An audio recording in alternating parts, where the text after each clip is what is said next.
Sonia, thank you very much for the invitation to come and speak at the meeting today, and it's a real honour to be amongst such splendid speakers. I'm going to give a bit of an overview of the evidence around psychological approaches in addressing loneliness and social isolation, and we'll pick up on some of what Bryn's brought up already in the talk today. So there was a question about COVID, and I think one of the most striking and most consistent observations during the COVID pandemic has been many people feeling lonely. And actually, for those who report feeling lonely, often they're 5 times more likely to experience high anxiety. And I think that has got major public health implications, but also has got major implications for particular populations, for example, those who already have existing mental health problems. And certainly in the work that we've been doing in Scotland and trying to map the impact of COVID, our real sense is that COVID will impact across traditional lines of inequalities and structural inequalities, and people with serious mental health problems, I suspect, will be at particular high risk. And for that reason, studies such as Domenico's are just really valuable. We know that both subjective and objective measures of loneliness and social isolation are linked to a range of both adverse physical health and also mental health and quality of life outcomes. And we know that in people with psychosis, social isolation is linked to greater and more severe psychotic experiences. Bryn had mentioned an existing classification of interventions for loneliness by Mann and colleagues in 2017, and we can see here a range of taxonomy, from cognitive interventions that focus on targeting appraisals that block social contact or social connectedness. So, for example, lack of trust, psychoeducational and social skills training interventions that try and target skills, supported socialization, Bryn's already talked about. And then the importance of wider community groups that aim to provide a broader infrastructure in order for people to create greater connections. Previous and more recent systematic reviews and meta-analyses, one of the most important meta-analyses, I guess, is the Massey meta-analysis of studies that directly targeted loneliness. And this included a wide range of participants in terms of people with and without mental health problems. But one of the clear indicators there was the relationship between study design and outcome, that studies with weaker designs, pre-post designs or non-randomized designs produced stronger effects than those with randomized designs. And you note that those studies with randomized designs produce relatively small effects. So what we knew at that time was pretty little, and although the signals, there are important signals, they're small and in need of further development. And Ma's review that just came out this year has been an incredibly important review, I think, and very grateful to Ma and Bryn and others who've been involved in that. And this review was specifically focused on those randomized controlled trials that have been conducted to alleviate either subjective or objective or both forms of social isolation in people with mental health problems. And in this study, they identified 30 trials comprising over 3,000 people, ranging from 21 to 357. So trials, you can see the median N was around 88, which are quite small overall, and that's probably about the kind of size of trial that you would want for a good quality, well-powered sort of pilot study. Of these trials, 14 included either people with serious mental illness or people with a diagnosis of schizophrenia or psychosis. There was a further 3 that weren't included in this review that I've included in this overview of the evidence. There had been mention of the David Fowler's Prodigy trial, which was published in The Lancet a couple of years ago. That was of cognitive therapy for social recovery. And I didn't include that trial in this update because although the Prodigy trial looked at changes in structured activity, they didn't look at the detail of those changes in terms of to what extent that was activity that happened with other people, and didn't look specifically at social isolation or loneliness. So what kinds of interventions have been tested in the area of serious mental illness or psychosis?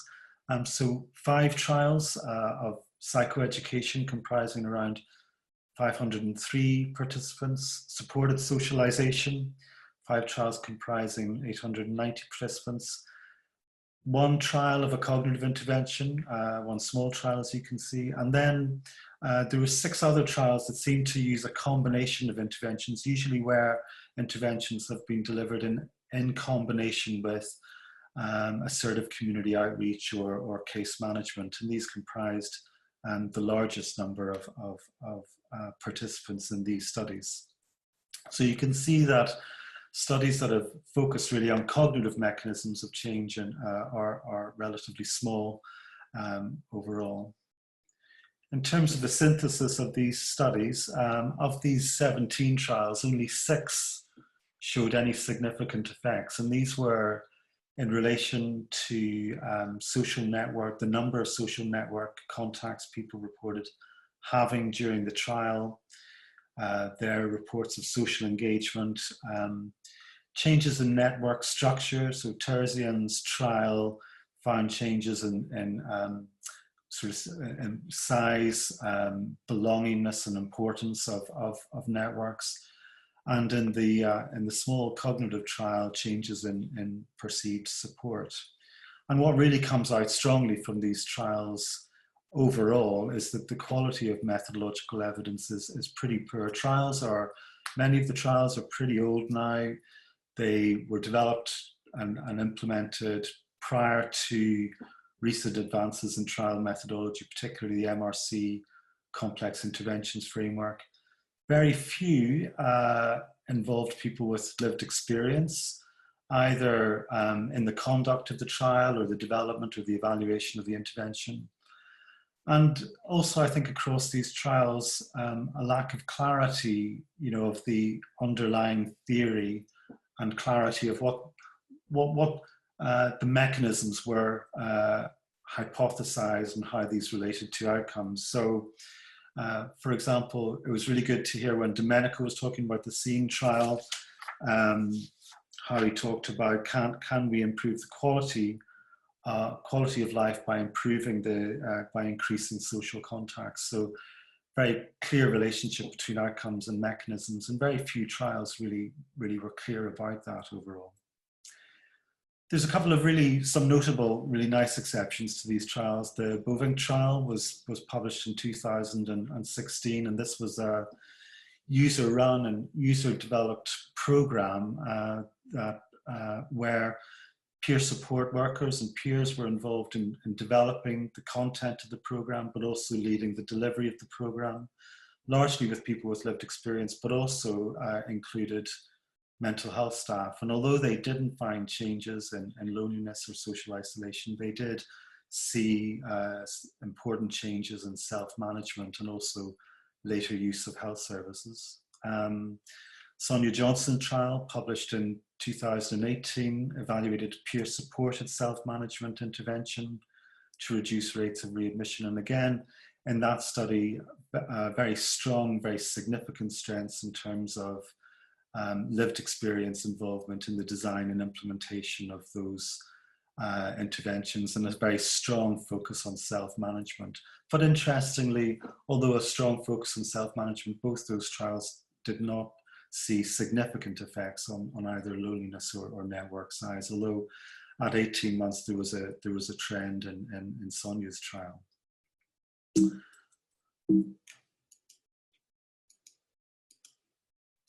So there's some new kids on the block, and I thought I would mention some new kids on the block. Firstly, moderated online social therapy is a platform that's been developed by colleagues in Melbourne, Australia. So Mario Alvarez Jimenez and John Gleason. So MOST involves a sort of digital online platform that combines a cafe where people can come and meet and are supported by peer workers to link up, to talk out and share problems. They're also encouraged to team up and work together on shared goals. And that cafe is also combined with other therapeutic contents. So people can take advantage of cognitive behavioral therapy tools, positive psychology tools, or mindfulness tools. There's a larger scale trial of that that's ongoing just now, but some interesting pilot work that's come out from two recent studies.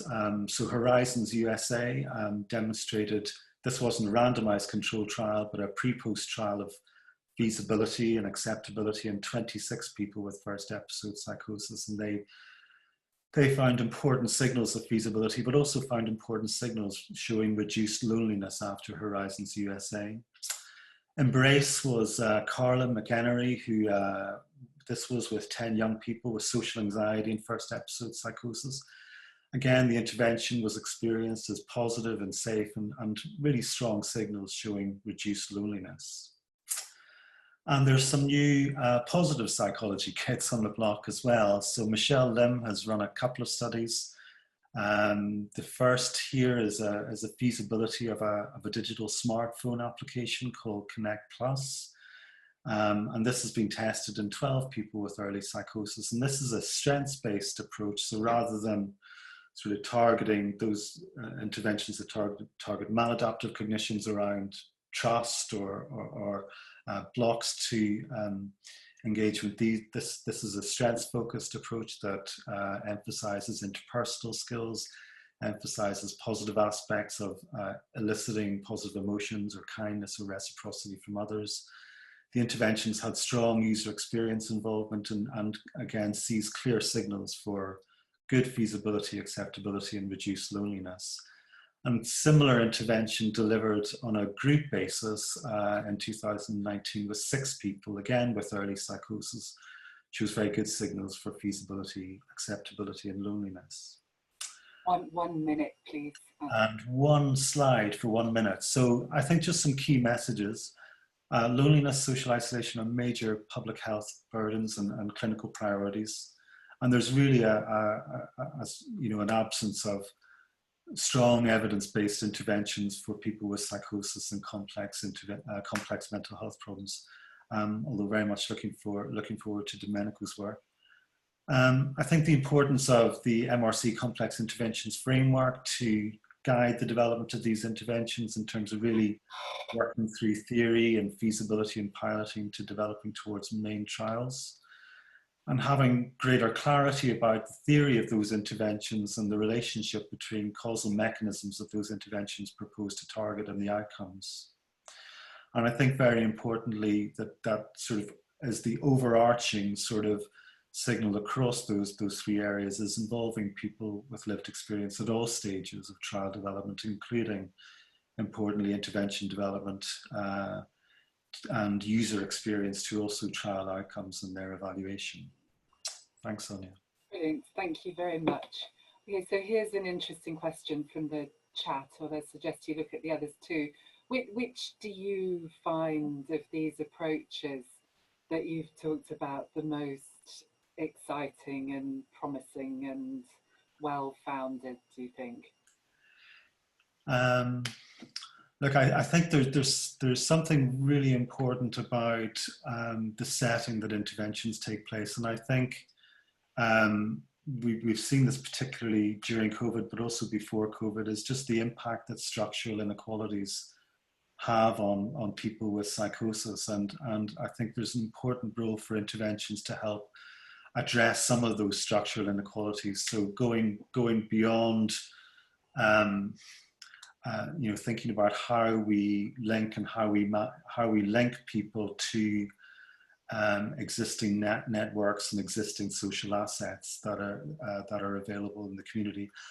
I think I also think that digital interventions, and thinking particularly about the Horizons platform, offers a potentially scalable way to do some of that work and to build some of those connections. But again, I think it's really important that we address some of the very important structural inequalities about that. And certainly in Glasgow, as elsewhere in the UK, there are significant groups of individuals, particularly individuals with severe mental health problems, who are excluded from digital technologies and are unable to access them. So I think we need to think about, I suppose that's what I meant about having a program theory, is about not just about how those interventions are delivered, but how those interventions are implemented more broadly.